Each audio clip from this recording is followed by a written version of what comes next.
Alors là, je vais vous présenter l'agastache. Donc il y a différentes variétés d'agastache aussi. Celle-ci, on l'appelle agastache fenouil.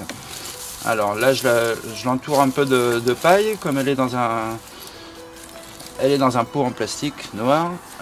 Et quand il fait chaud, la lumière du soleil sur le pot, ça chauffe vraiment très fort. On peut monter à 50, un bon 50 degrés. Du coup, les racines à l'intérieur n'aiment pas du tout ça. Donc voilà, c'est pour ça qu'on la met, je lui mets un peu de paille autour. Comme ça protège le pot des rayonnements directs du soleil. Et puis bon, ça peut donner aussi un petit côté esthétique à la chose.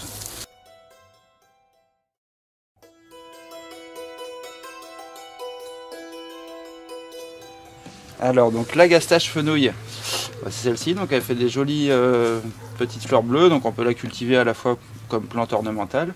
Donc c'est une plante vivace, hein, donc c'est-à-dire qu'elle va repartir tous les ans au printemps. Donc l'hiver elle gèle, donc elle disparaît, donc toute la partie aérienne disparaît.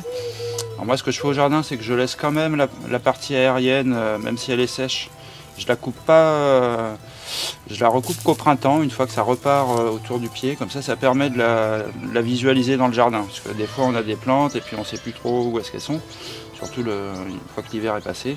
Donc on lui laisse quand même les pousses, et puis c'est au printemps on va la couper à ras, une fois qu'on aura les autres départs autour. C'est une plante à la fois jolie visuellement, mais aussi gustativement. Voilà, c'est un parfum super sympa, on va dire simplement. Donc avec des notes très douces, c'est à la fois sucré en fait en attaque de bouche, et puis après donc on a les notes anisées, fenouillées, parfois un peu mentholées aussi.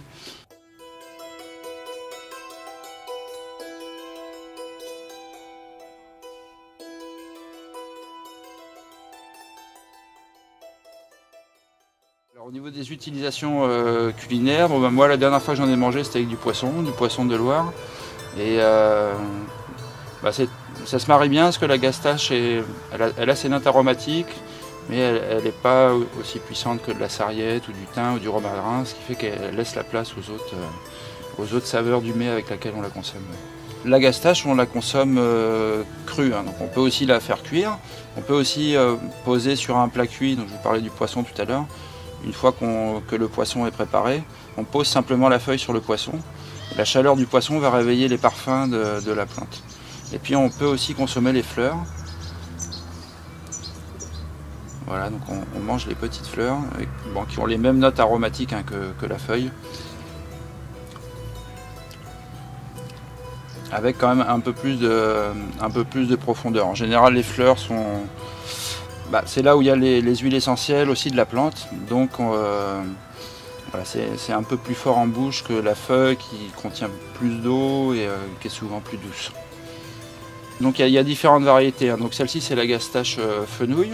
Il y en a une autre qui est assez proche qu'on appelle l'agastache rugosa, qui a des notes un peu plus mentholées. Puis après il y a encore, moi j'en connais 4 ou 5 autres variétés, mais il y en a sûrement d'autres encore. Donc ce sont des plantes qui sont originaires d'Amérique du Sud. L'agastache mexicaine, voilà, son nom en est bien révélateur. Donc l'agastache est de la famille des labiers aussi. Alors au niveau de la culture, je vous disais que c'était une plante vivace.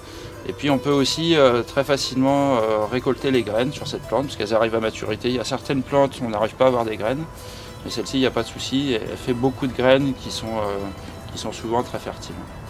Donc là vous voyez sur celle-ci, donc là la fleur n'est pas encore complètement sèche. Et bon, on voit déjà qu'il y a des graines qui commencent à être mûres, on va dire. Voilà, et simplement en tapotant comme ça, en général les plantes sont assez généreuses en graines.